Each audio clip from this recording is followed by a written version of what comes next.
Study IQ IAS, अब तैयारी हुई अफोर्डेबल।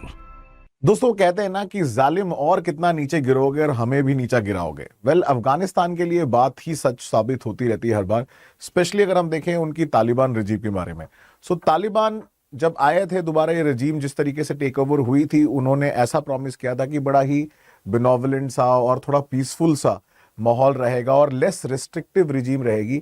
बट हाल में जो हुआ है और जो होता दिख रहा है और जो लास्ट 2-3 महीनों से चलता चला रहा है, उसके बाद से देखने के बाद तो ऐसा लग नहीं रहा कि ऐसा कुछ होगा। और that is one of the reasons कि तालिबान रजीम को इंटरनेशनल लेवल पे अभी तक रिकॉग्नाइज नहीं किया जा रहा है, क्योंकि उनके ह्यूमन राइट्स रिकॉर्ड इतने खराब हैं कि कोई भी कंट्री उसको एक्सेप्ट नहीं कर सकती। मतलब ये लोएस्ट से भी लोएस्ट पॉइंट पे अब अफगानिस्तान की रजीम, अगर आप देखें, तालिबान रजीम पहुंच गई है। और इन्होंने इशू कर दिया है एक नया फतवा, एक ऑफिशियल डिक्री इन्होंने इशू किया है तालिबान रजीम ने, और उन्होंने बोला है कि कोई भी महिलाएं किसी भी तरह की एजुकेशनल एक्टिविटी में पार्टिसिपेट नहीं कर सकती।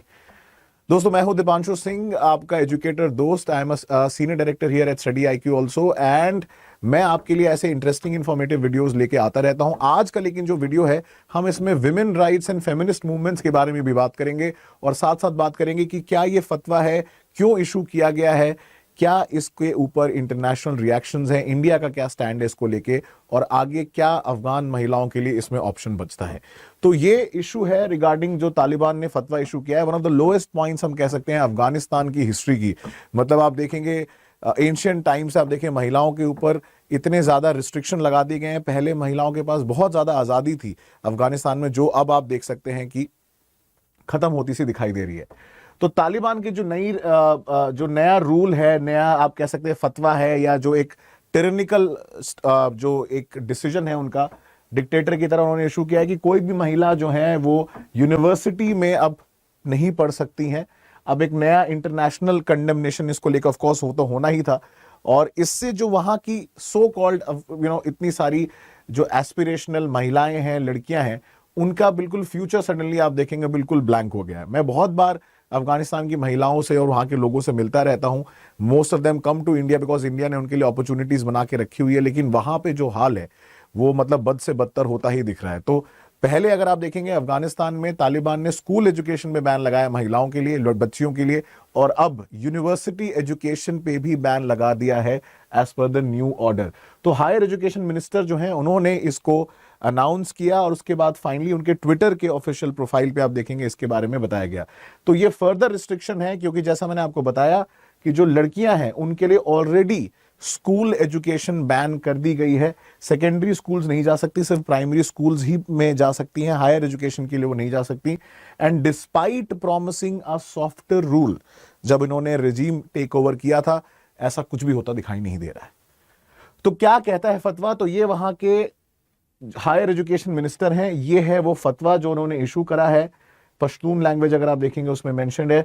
तो इन्होंने बोला है, quote and quote, you are all informed to immediately implement this mentioned order of suspending education of females until further notice. तो बहुत क्लियर है, मतलब महिलाओं को ये अपने जूती के नीचे रखना चाहते हैं। I am sorry for this word, but that is what they want to do. They think कि महिलाओं को कोई फ्रीडम नहीं चाहिए, they are only there to serve the men. और वहां पे जो इनके लीडर्स हैं, इनको लगता है सिर्फ मेन की जो है वो सेवा कर दी रहे। तो इन्होंने अपने ऑफिशियल ट्विटर अकाउंट से इसको इशू किया, जो वहां के स्पोक्स पर्सन है मिनिस्ट्री के, जियाउल्लाह हाशमी, इन्होंने इस इमेज को ट्वीट किया है, कंफर्मिंग कि ये ऑफिशियल न्यूज है, ये कोई ऐसी फेक न्यूज नहीं है। अफगानिस्तान की तालिबान ने यूनिवर्सिटी एजुकेशन, स्कूल एजुकेशन पे महिलाओं के लिए बैन लगा दिया है। तो इसके बारे में हम बात करेंगे कि क्या इंटरनेशनल रिएक्शंस आए हैं, और साथ साथ क्या इंडिया का स्टैंड है, और कैसे दूसरे देश शायद अफगान महिलाओं को इंस्पायर कर सकते हैं। बट उसके पहले, अगर आप मेरे साथ मेरे कोर्सेज के लिए जुड़ना चाहते हैं तो आप ज्वाइन कर सकते हैं यूजिंग कोड डीप लाइव। और ये सक्सेस इन प्रीलिम्स प्रोग्राम और एक foundation batch, new year foundation batch चालू होने वाला है, जिसमें हम लोग डिटेल तरीके से, जो फाउंडेशन बैच है उसमें हम लोग 2 साल का आपका जो प्रिपरेशन आप देखेंगे, आपका वीडियो का एक्सेस रहेगा। 1 साल का फाउंडेशन कोर्स है, डेली मेंटरशिप, आंसर राइटिंग के साथ साथ SIP जो प्रोग्राम है उसमें हम लोग प्रिंटेड मटेरियल आपको देंगे along with live classes and daily MCQs। बहुत ही इंपॉर्टेंट है मॉक टेस्ट देना, राइट? तो इस तरीके से कुछ आपको दिखता है, वो ऐसे नोट्स मिलेंगे pre class, after the class, Hindi और इंग्लिश दोनों तरीके से आपके लिए अवेलेबल रहेगा। तो जैसा कि आप एक्सपेक्ट कर सकते हैं कि ऐसी ड्रैकोनियन डिसीजन के बाद इंटरनेशनल कंडेमनेशन तो होना ही था। तो चाहे वो आपके एंटनी ब्लिंकन हो यूएस सेक्रेटरी ऑफ स्टेट, या चाहे एंटोनियो गुतेरेस हो यूएन सेक्रेटरी जनरल, दोनों का स्टेटमेंट आया, बाकी कंट्रीज का भी स्टेटमेंट आ रहा है। एंटनी ब्लिंकन जो वॉशिंगटन, उन्होंने कंडेम किया। उन्होंने बोला कि अगर तालिबान ऐसा ही करता रहेगा तो इंटरनेशनल कम्युनिटी में उसकी कभी भी जो है जगह नहीं बन पाएगी, और वो चाहते हैं कि उनकी जो रेजीम है उसको रिकग्नाइज किया जाए। रिकग्निशन देखो ऐसे तो नहीं मिलने वाला। साथ साथ जो यूएन सेक्रेटरी जनरल हैं Antonio Guterres, he was deeply alarmed and very saddened. He said कि जो ये महिलाओं के फंडामेंटल और इक्वल राइट्स को ये वायलेट करता है, और बाकी कंट्रीज का भी अगर हम देखेंगे सिमिलर ही स्टैंड है, और होना भी चाहिए, क्योंकि ये तो मतलब बिल्कुल हद ही हो गई है जिस तरीके से अभी इस समय सिचुएशन हो रखी है अफगानिस्तान में।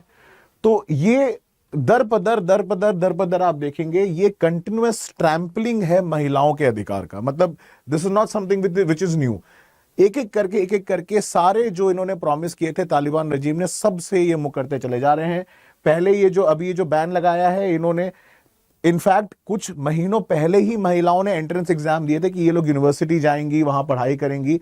और यहां पे इतनी ज्यादा दिक्कत है, अगर आप देखें कि यूनिवर्सिटी अभी करंटली विंटर ब्रेक पे चल रही हैं, और जब इन्होंने टेक ओवर किया था अफगानिस्तान में तालिबान रजीम ने, तो इन्होंने जेंडर सेग्रीगेशन भी कर दिया कि मेल और फीमेल साथ में बैठ के नहीं पढ़ सकते, वो लोग अलग अलग जगह अलग अलग क्लासरूम में पढ़ेंगे। और तो और उन्होंने ये भी कर रखा है कि कुछ स्कूल्स में, हायर एजुकेशन इंस्टीट्यूशंस में महिलाओं को सिर्फ महिलाएं टीचर पढ़ा सकती हैं, या फिर सिर्फ सीनियर मौलाना टाइप लोग ही पढ़ा सकते हैं। तो भैया वही जानते हैं वो क्या करना चाहते हैं। एंड इसके ऊपर इंटरनेशनल स्टडीज आ चुकी है कि कैसे ये जो हिजाब कंपलसरी है या जो रिस्ट्रिक्शन लगा रखे हैं, कैसे ये फंडामेंटल राइट का वायलेशन है, ह्यूमन राइट का वायलेशन है महिलाओं की। आपको लग रहा होगा कि सिर्फ हम बात कर रहे हैं एजुकेशन की। जी नहीं, एजुकेशन छोड़िए आप, महिलाओं को वहां पे पार्क में घूमना भी अलाउड नहीं है। सो women have also been pushed out of many government jobs or are being paid कि भैया घर पे रहो लेकिन जॉब नहीं करोगे। And they are also barred from traveling without a male relative and must cover up outside of the home, ideally with a burqa. नवंबर में they were prohibited from going to parks, fun fairs, gyms and even public bath। मतलब जिंदगी है या जिए या ना जिए, ऐसा हाल है वहां पे। एंड अगर हम बोलें कि ये अभी ऐसा है, ये अभी ऐसा है क्योंकि लास्ट 20 ईयर्स की अगर हम हिस्ट्री देखें तालिबान की, पहले भी जब प्री तालिबान भी गवर्नमेंट रही है, हामिद करज़ई, अशरफ गनी, उनके टाइम पे तो ऐसा कुछ नहीं था। And women were given social rights and educational rights. And even though country आप देखोगे सोशली कंजर्वेटिव है, इस्लामिक कंट्री है, बट इतना ज्यादा थोड़ी ट्रैम्पलिंग कर रखी है कि बिल्कुल आदमी को कुचल ही दो कि उठ ही ना पाए। तो क्या ऐसी सिचुएशन में आप देखिए, ये कुछ हार्ड हिटिंग फैक्ट्स हैं जिसके बारे में I think not just we being Indians, ठीक है, पूरे वर्ल्ड को सोचना चाहिए कि क्या हाल है इस समय अफगान की महिलाओं का। ये वीडियो इज नॉट जस्ट कि इसलिए बनाया जा रहा है कि आपके लिए व्यूज आ जाए, ठीक है, views is a secondary thing. This is a very important video and I want to personally appeal to all of you that this video should make you think कि भाई अफगानिस्तान में क्या चल रहा है।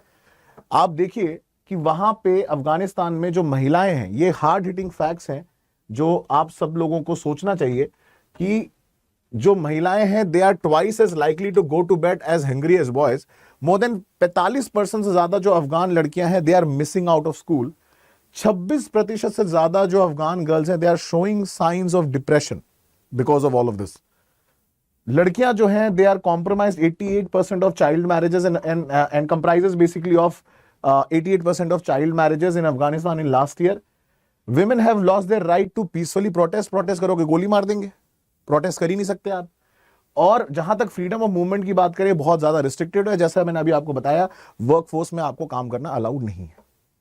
तो ऐसी जिंदगी भी क्या जिंदगी है। तो क्या ईरान या वैसे सिमिलर देश इंस्पायर कर सकते हैं अफगान महिलाओं का फ्यूचर कहां है, कैसे है।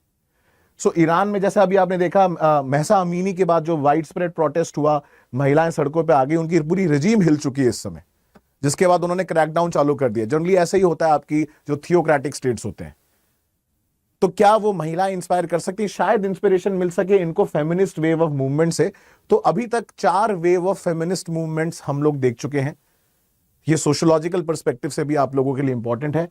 पहला जो वेव था वो लेट 19th सेंचुरी में चालू हुआ था, जिसको हम कह सकते हैं फर्स्ट वेस्टर्न अटेम्प्ट था। वेस्टर्न वर्ल्ड का ये प्रोटेस्ट माना जाता है जहां महिलाओं ने अपने अधिकारों के बारे में प्रोटेस्ट करना चालू किया। सेकेंड वेव जो आया वो 1960s और 70s के बीच का है, और ये फर्स्ट वेव के आइडियाज पे बिल्ड था। और इन्होंने चैलेंज किया जो विमेन का रोल है, क्या होना चाहिए विमेन का role with respect to male in society, क्या वो घर पे रहेगी, काम नहीं कर सकती। तो 60s-70s में आप देखेंगे एक वेव आया जहां पे महिलाओं ने प्रोटेस्ट करना चालू किया कि वो भी बाहर काम करने जा सकती हैं। थर्ड वेव जो है, अभी भी बहुत सारे थिंकर्स मानते हैं कि शायद हम लोग अभी थर्ड वेव ऑफ फेमिनिज्म में, बट एक्चुअली ये क्रॉस हो चुका है। थर्ड वेव अगर आप देखेंगे, it became more conscious of race, intersectionality approach, कि रेस और जेंडर भी मिक्स्ड है, कि एक ब्लैक महिला है, एक व्हाइट महिला है, महिला होने के साथ साथ ब्लैक महिला के ऊपर ज्यादा डिस्क्रिमिनेशन होगा बिकॉज वो रेशियल हेट्रेड है उसके खिलाफ। और लास्ट जो हम लोग करंट वेव ऑफ फेमिनिज्म में है, वो सोशल मीडिया और डिजिटल टेक्नोलॉजी के इंप्रूवमेंट की वजह से, जैसे कि #MeToo मूवमेंट हो गया, ऐसे similar movement social media activism ने fourth wave of feminist movement इस समय हमारा चल रहा है। तो ये चारों वेव ऑफ फेमिनिज्म में क्या अफगान महिलाओं का कोई फ्यूचर, कोई स्कोप दिखता है? आपको क्या लगता है? कमेंट सेक्शन में जरूर बताइए। मुझे बहुत अच्छा लगेगा अगर आप उसके बारे में कुछ कंस्ट्रक्टिव आइडियाज दे सके, शायद हम उनको इंस्पायर कर सके। तो ऐसे और भी इंटरेस्टिंग वीडियो के लिए और ऐसे और भी इंटरेस्टिंग कॉन्सेप्ट्स के लिए sociology is one of the best subjects, और इसीलिए मैं लेके आया हूं बैच 1। बड़ी जल्दी इसका क्लोज होने वाला है एनरोलमेंट। अगर अभी तक आपने एनरोल नहीं किया है, तो अगर आपको इंटरेस्टिंग तरीके से पढ़ना है sociology along with Karl Marx, Emile Durkheim and Max Weber, तो आज ही यूज करें code deep live, you will get instant discount and 12,000 रुपए में कंप्लीट ऑप्शनल, 12,500 रुपए में कंप्लीट ऑप्शनल मिलेगा विथ नोट्स, 5 महीने के अंदर पेपर 1 पेपर 2 कंप्लीट। और इसी के साथ साथ जो फाउंडेशन बैच है वो भी हमारा लाइव है इस समय, आप उसको ज्वाइन करें। 2 साल के लिए वीडियो आपके पास वैलिड रहेगा। मेंटोरशिप, डेली आंसर राइटिंग करवाते हैं हाथ पकड़ पकड़ के, तो वो चीज है। ठीक है, चलिए तो मिलेंगे अगले वीडियो में। टिल नेक्स्ट टाइम सोचेगा जरूर, कमेंट जरूर करिएगा कि क्या लगता है आपको इसके बारे में। मैं मिलूंगा अगले वीडियो में। Till next time, this is Deepanshu Singh. Thank you so much and जय हिंद। स्टडी IQ IAS, अब तैयारी हुई अफोर्डेबल।